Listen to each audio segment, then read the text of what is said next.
జై దేవరకొండ మరియు రష్మిక మందన్నల ప్రేమ ప్రయాణం గీత గోవిందం సినిమా సెట్స్ లో మొదలై దాదాపు 8 ఏళ్ల పాటు ఒకరికొకరు తోడుగా నిలిచి చివరకు ఫిబ్రవరి 26, 2026న ఉదయపూర్లో పెళ్లిపీటల వరకు చేరింది.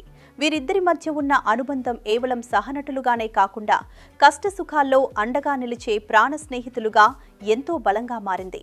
ఎన్నో ఏళ్లుగా వీరిద్దరి ప్రేమ గురించి వస్తున్న వార్తలపై వారు మౌనంగా ఉన్నప్పటికీ సరైన సమయంలో తమ బంధాన్ని వివాహంతో అధికారికం చేసి అభిమానులను ఆశ్చర్యపరిచారు.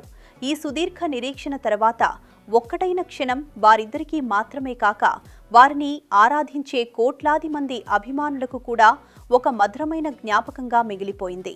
ఈ వివాహ వేడుకకు సంబంధించిన ఫోటోలు చూస్తుంటే వారి కళ్ళలో కనిపిస్తున్న ఆనంద బాష్పాలు చూసేవారిని కూడా ఎంతో భావోద్వేగానికి గురిచేస్తున్నాయి. ముఖ్యంగా విజయ్ రష్మిక మెడలో మంగళసూత్రం కడుతున్న సమయంలో రష్మిక కళ్ళు ఆనందంతో నిండిపోయి చెమర్చడం మనం స్పష్టంగా చూడవచ్చు.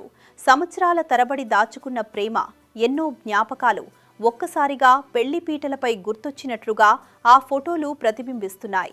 విజయ్ కూడా రష్మిక చేతిని పట్టుకుని ఎంతో ఆప్యాయంగా చూస్తూ తన కల నిజమైన తృప్తితో కళ్లలో నీళ్లు తిరుగుతుండగా కనిపించారు. ఒకరినొకరు పౌగలించుకుని ఉన్న ఆ బ్లాక్ అండ్ వైట్ ఫోటోలో ఏళ్లనాటి ప్రేమ చివరకు పెళ్లిగా మారింది అనే భావన స్పష్టంగా వ్యక్తమవుతోంది.